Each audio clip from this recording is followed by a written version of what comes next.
I feel कि आपके person को ऐसा लगता है कि आपने उनसे ज़्यादा एफर्ट्स इन्वेस्ट किए हैं इस कनेक्शन में और वो आपको डिज़र्व नहीं करते। व्यूअर, आप अपने पर्सन को विजुलाइज करिए और मैं आपके और आपके पर्सन के लिए कार्ड स्प्रेड करता हूँ।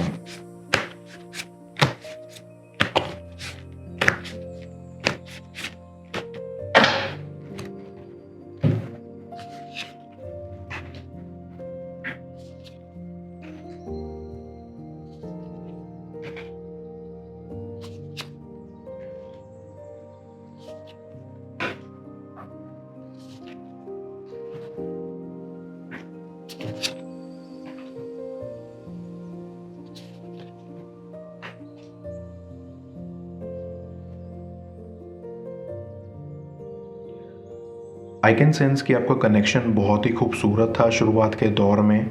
ऐसा भी नहीं था कि सिर्फ आपकी साइड से ही एफर्ट्स इन्वेस्ट होते थे, लेकिन आपके पर्सन की साइड से भी इक्वल एफर्ट्स रहे थे।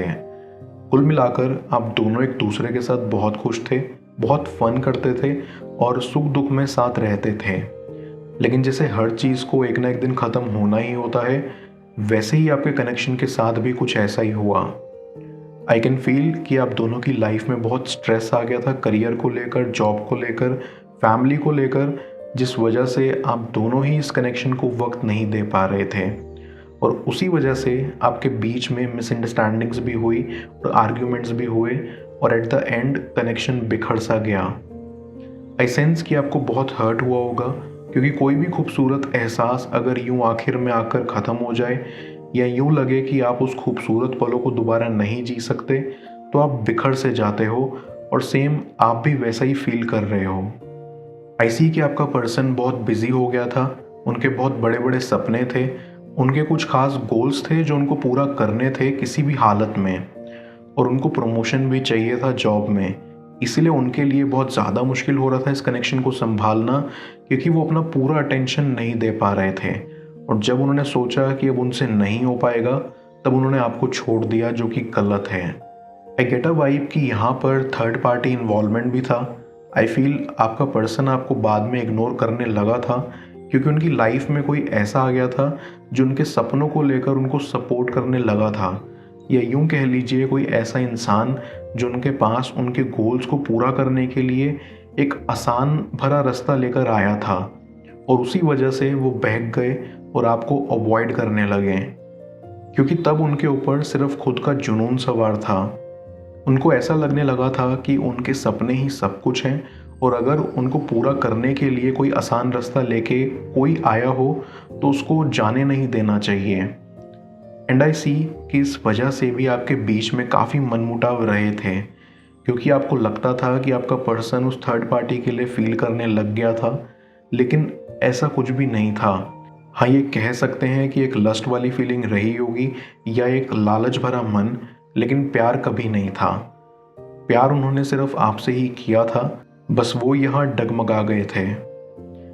Back of the mind I see कि उनको आपकी साइड से इनडायरेक्टली प्रेशर आता था, फिर चाहे आपने कभी अपनी साइड से कोई प्रेशर नहीं रखा।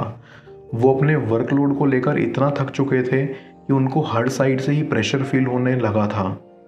उनकी बस यही इच्छा रह गई थी कि किसी भी तरह ये सारी चीज़ें ख़त्म हों, और अपने स्ट्रेस के चलते उन्होंने ये नहीं देखा कि ये कनेक्शन कितना प्योर था, इसको वैल्यू देनी चाहिए थी और यूं बीच में आकर नहीं छोड़ना चाहिए था। कुछ समय आपसे अलग होने के बाद वो डिप्रेशन में भी चले गए थे, क्योंकि असली झटका तो उनको तब लगा था जब उनको एक्चुअल में ये रियलाइज़ हुआ कि आप प्रेशर नहीं थे, आप एक बहुत कीमती सपोर्ट सिस्टम थे जिसकी उन्होंने कदर नहीं करी।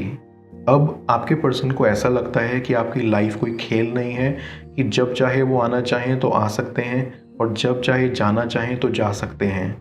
उनको ये एहसास होने लगा है कि उन्होंने कितनी बड़ी गलती की है आपके साथ ऐसे बिहेव करके। उनको शर्मिंदगी महसूस होती है कि वो किस तरह आपसे नज़रें मिलाने की हिम्मत जुटा पाएंगे। आई गेट अ वाइब कि आपके पर्सन के सारे फ्रेंड्स आज लाइफ में कामयाब हैं, क्योंकि उन्होंने उनका साथ नहीं छोड़ा जो उनके करीब थे, लेकिन आपके पर्सन ने आपका साथ छोड़ दिया था। अब आपका पर्सन कामयाब तो नहीं है, लेकिन दुखी बहुत है। जब कभी उनके दोस्त आपके बारे में उनसे पूछते हैं तो उनके पास कोई जवाब नहीं होता देने को। अपने दोस्तों को देखकर उनको और गहरी चोट पहुंचती है और ये सबक भी सीखने को मिलता है कि हमें कभी भी उसका साथ नहीं छोड़ना चाहिए जिसने हमारा नहीं छोड़ा। कहीं ना कहीं आई फील कि ये उनके कर्मों की सज़ा है और वो भुगत भी रहे हैं। अब आपका पर्सन आपसे बात करना चाहता है, उनको ये लगता है कि सिर्फ आप उनकी मदद कर सकते हैं उनको कामयाब करने में, क्योंकि आप काफ़ी इंटेलिजेंट हैं और अंदर ही अंदर आपका पर्सन इतना फ्रस्ट्रेटेड हो चुका है अपने आप से, अपने बिहेवियर से, कि आज उनकी फैमिली भी उनके साथ नहीं है बिकॉज आपके पर्सन ने उनको कभी भी टाइम नहीं दिया। अब ना तो उनके पास कोई ऐसा इंसान है जिससे वो दिल की बात कर पाएँ और ना ही कोई ऐसा जिसकी वो सुन पाएँ। इसलिए वो चाहते हैं कि आपसे दोबारा मुलाकात हो और ये कनेक्शन इम्प्रूव हो। डीप डाउन आई फील कि आपको बहुत हर्ट हुआ है आपके पर्सन से, आपको बहुत उम्मीद थी कि ये कनेक्शन हमेशा के लिए रहेगा और आपका पर्सन आपको कभी बीच में छोड़ के नहीं जाएगा। लेकिन क्योंकि सच्चा प्यार कभी मरता नहीं है, इसलिए आप आज भी उनके लिए फील करते हो और उनका अच्छा ही चाहते हो। बस आपकी ये ख्वाहिश है कि उनको अपनी गलतियों का एहसास हो और आपकी कमी महसूस हो, जो उन्हें डेफिनेटली हो रही है। मैं कार्ड्स को क्लैरिफाई करता हूँ, तब तक आप प्रॉपर एनर्जी एक्सचेंज के लिए इस रीडिंग को लाइक कर दें और पर्सनल रीडिंग के लिए आप मुझे ऊपर दिख रहे व्हाट्सएप नंबर पर अप्रोच कर सकते हैं।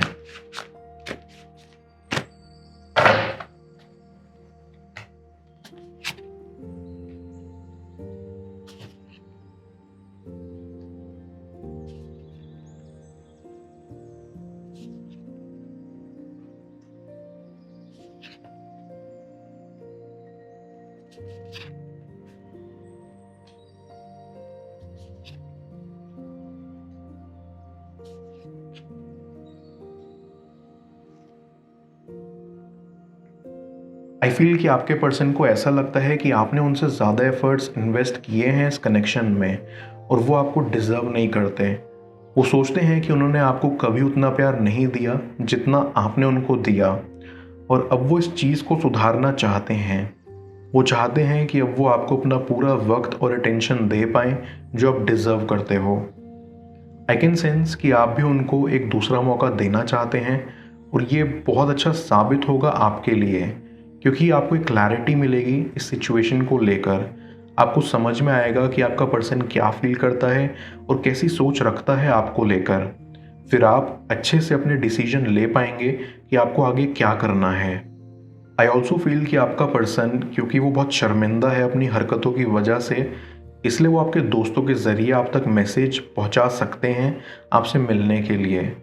ऐसी कि वो यहाँ बेताब भी होंगे आपसे बात करने के लिए, क्योंकि उनको लगता है कि सिर्फ आप ही हैं जो उनकी सच्चे मन से परवाह करते हैं और अब वो आपको किसी भी कीमत पर खोना नहीं चाहते। इसलिए वो आपके दोस्तों से भी सलाह मशवरा करते रहते हैं कि आपको कोई सरप्राइज़ दें या आपके लिए कुछ स्पेशल प्लान किया जाए जिससे आप खुश हो जाएं और आपकी सारी नाराज़गी दूर चली जाए। आप दोनों ने अपनी फैमिलीज़ को भी अपने कनेक्शन के बारे में बता रखा था और आपकी शादी की बात भी चलना शुरू हो गई थी, लेकिन बीच में आकर चीज़ें ख़राब होने की वजह से आपकी शादी में अड़चन आ गई। इसीलिए भी आप दोनों के ऊपर प्रेशर था कि फैमिलीज़ को कैसे डील करेंगे और अब आप दोनों के परिवार चाहते हैं कि आपका रिश्ता एक बार फिर बंध जाए और अब इस बार ऐसा बंधे कि दोबारा टूटे ही ना कभी। ऐसी कि आपके पर्सन को लगने लगा था कि आपको एक स्टेबल पार्टनर चाहिए और इसीलिए वो स्टेबिलिटी पर काम करने लग गए थे। लेकिन आप तो हमेशा से उन्हीं को पसंद करते थे जैसे वो थे। आपने कभी भी उनको बदलने को नहीं कहा, लेकिन कहीं ना कहीं उन्होंने अपने दिमाग में ये विचारधारा बना ली थी कि आप उनके साथ नहीं रहेंगे फ्यूचर में जब तक वो कामयाब नहीं हो जाते। इसीलिए भी उन्होंने सोचा कि अपने काम पर ध्यान दिया जाए। हालांकि उनका ये विचार गलत था।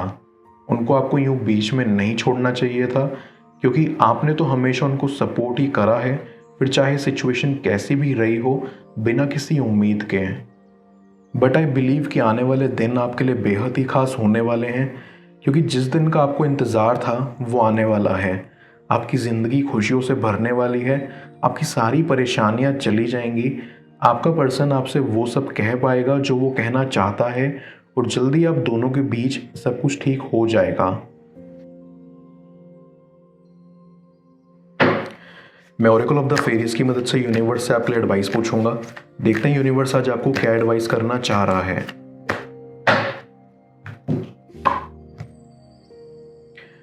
Find balance. ये फेरी आपको गाइड करना चाहती है कि आपको अपने काम, रिलेशनशिप्स, खुद के लिए प्ले टाइम, इन सब के बीच एक बैलेंस फाइंड करने की ज़रूरत है एंड उस पर आपको काम करना चाहिए। सभी चीज़ों के बीच बैलेंस ढूंढने से आप अपनी लाइफ में ज़्यादा एनर्जी, हार्मनी और मैनिफेस्टेशंस को तेज़ी से यहाँ अट्रैक्ट करोगे। इस फेरी के ज़रिए मुझे ये भी फील हो रहा है कि आप खुद पर कम ध्यान दे रहे हो। आई फील बैलेंस के साथ साथ आपको सेल्फ लव पर भी फोकस करना चाहिए।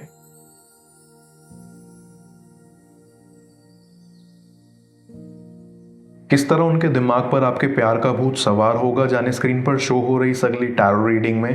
पेड पर्सनल रीडिंग के लिए आप मुझे ऊपर दिख रहे व्हाट्सएप नंबर पर अप्रोच कर सकते हैं। मैं मिलता हूं आपसे दोबारा अगली टैरो रीडिंग में। Till then, bless you.